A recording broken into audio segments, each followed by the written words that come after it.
অখিল গগৈৰ কাম কৰিছে আৰু তেওঁ যিমান ডাঙৰ মিটিং চিটিং কৰিছে তেওঁতো ইমান পইচাৰ মানুহ নহয়।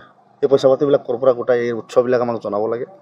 আৰু অখিল গগৈ যোৱা নিৰ্বাচনত বিজেপিক সহায় কৰিছিল 2021 চনৰ নিৰ্বাচনত, যাৰ কাৰণে অখিল গগৈ আৰু লুৰিণজ্যোতি গগৈৰ প্ৰত্যক্ষ আৰু পৰোক্ষ কণ্ট্ৰিবিউশ্যনত যোৱাবেলি বিজেপিৰ চৰকাৰ আহিছে।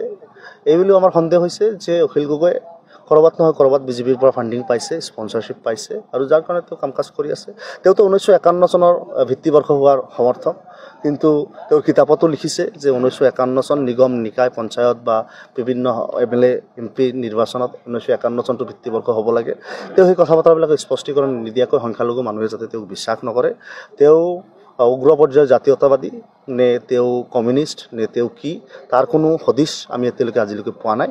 তেওঁ এইবিলাক কথা স্পষ্ট কৰিব লাগে। তেওঁ আচলতে যোৱা নিৰ্বাচনত ৰকিবুল হুছেইনক ইমান জিকাব লাগে বুলি আমাৰ ধুবুৰী লোকসভাত আহি কৈ গ'ল। আজি কংগ্ৰেছটো ইমান বেয়া হৈ গ'ল, তাৰ আগৰ MP নিৰ্বাচনত তেওঁ UDFকো ছাপোৰ্ট কৰিলে, বিজেপিকো কৰিলে, কংগ্ৰেছকো কৰিলে ক'ৰবাত, এতিয়া তেওঁৰ ওচৰত চবকেইটাই আকৌ বেয়া হৈ গ'ল। তেওঁ আচলতে কোনটো স্থিতিৰ ৰাজনীতিবিদ আৰু কোনটো স্থিতিত তেওঁ ৰাজনীতি কৰে তেওঁৰ নিজৰে গেৰাণ্টি নাই। তেওঁ আজি ক'ত আছে, কালি ক'ত যাব, তেওঁ আজি কাৰ পকেটত উঠিছে, কালি কাৰ পকেটত উঠিব। গতিকে তেওঁ এটা পন্থাত ৰাজনীতি কৰক, এই সুবিধাবাদী ৰাজনীতিটো তেওঁ বন্ধ কৰিব লাগে। উজনি অসমত তেওঁৰ খোপনি কিছু হ্ৰাস হৈছে নেকি? উজনি অসমত তেওঁৰ একোৱেই নাই। এতিয়া চেষ্টা কৰি আছে নামনি অসম এটা ফাৰ্টাইল লেণ্ড হিচাপে, আৰু উজনি অসমত তেওঁলোকৰ কেইজন প্ৰাৰ্থী জিকি আহে সেইটো ডাঙৰ কথা। অহাবাৰটো নিৰ্বাচনত অখিল গগৈ শিৱসাগৰ সমষ্টিত জয়ী নহয়, এই কথাটো আপোনালোকে আজি ৰেকৰ্ড কৰি থৈ দিব। চেঙা সমষ্টিৰ 4টা জিলা পৰিষদ আৰু 22খন পঞ্চায়ত আৰু 22টা আঞ্চলিক পঞ্চায়তে আমাৰ প্ৰাৰ্থী জয়ী হ'বলৈ গৈ আছে, আৰু 4টা জিলা পৰিষদ আমি জিতিম, আৰু আমাৰ ফলাফল 100% হোৱাৰ আমি সম্ভাৱনা দেখিছোঁ। আৰু আমাৰ চেঙা আঞ্চলিক পঞ্চায়ত UDFৰ দখললৈ আহি আছে, উমাফুলবাৰী আঞ্চলিক পঞ্চায়তো UDFৰ দখলত আহিব, নিশ্চিত থাকক। চাৰিওপিনে কংগ্ৰেছ দলে যি ধৰণে টিকট ক্ৰয় বিক্ৰয় কৰিছে তাৰ বিশুদ্ধাৰ জনগণৰ মাজত আছে, আৰু জনগণে সেইবাবেই সেই দুৰ্নীতি কৰিবলৈ লাইচেঞ্চ দিয়া কংগ্ৰেছৰ প্ৰাৰ্থীসকলক ভোট নিদিয়ে। বাকী BJP AJP এই সমষ্টিৰ কাৰণে কোনো ফেক্টৰ নহয়। ইয়াতে 99% সংখ্যালঘু মানুহ, আৰু এই ঠাইত এই UDF দল জয়ী হোৱাটো নিশ্চিত।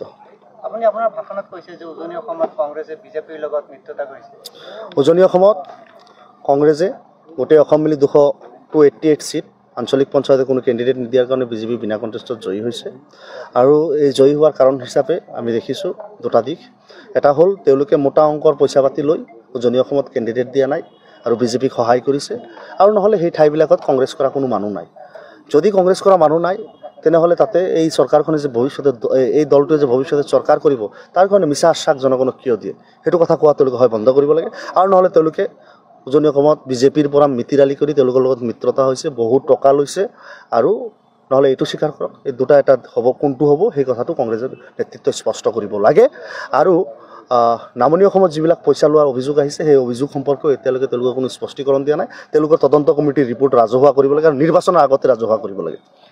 আমি আৰু এটা কথা লক্ষ্য কৰিছোঁ যে এইবাৰ ফুলাবান্দা জিলা পৰিষদত আপোনাৰ হৈ থকা দলৰ কিছু কৰ্মীয়ে অন্য প্ৰাৰ্থীৰ হৈ কাম কৰি আছে বা নিৰ্বাচনী প্ৰচাৰ চলাইছে, তেওঁলোকৰ বিৰুদ্ধে তেনেকুৱা কোনো অভিযোগ আমাৰ ওচৰত নাই। আমাৰ কৰ্মীসকলে পাৰ্টিৰ ডিচিপ্লিন মানি থকা কৰ্মী, আৰু তেওঁলোকে আমাৰ দলৰ প্ৰাৰ্থীসকলৰ কাৰণে কাম কৰিছে আৰু কৰি থাকিব।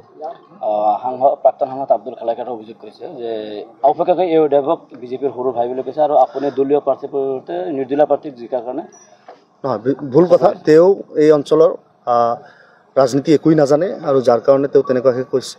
আৰু আব্দুল খালেক এতিয়া ভঙা চিয়াৰ, তেওঁতো একোৱেই নহয়, নপতা ফুকন। তেওঁ আহি কিবা ক'ব আৰু সেইটো প্ৰত্যুত্তৰ দিব লাগিব বুলি নাভাবোঁ। কিন্তু তেওঁক এটা কথা স্পষ্ট কৰি দিছোঁ যে আমি UDF দল এটি সুসংগঠিত দল, আমি আমাৰ প্ৰাৰ্থী আমাৰ হিচাপত দিম, আমি কংগ্ৰেছৰ কথা নুশুনো। আৰু তেওঁলোকে উজনি অসমত যে BJPৰ লগত মিতিৰালি কৰিছে সেই কথাটো স্পষ্টীকৰণ আগতে তেওঁলোকে দিয়ক।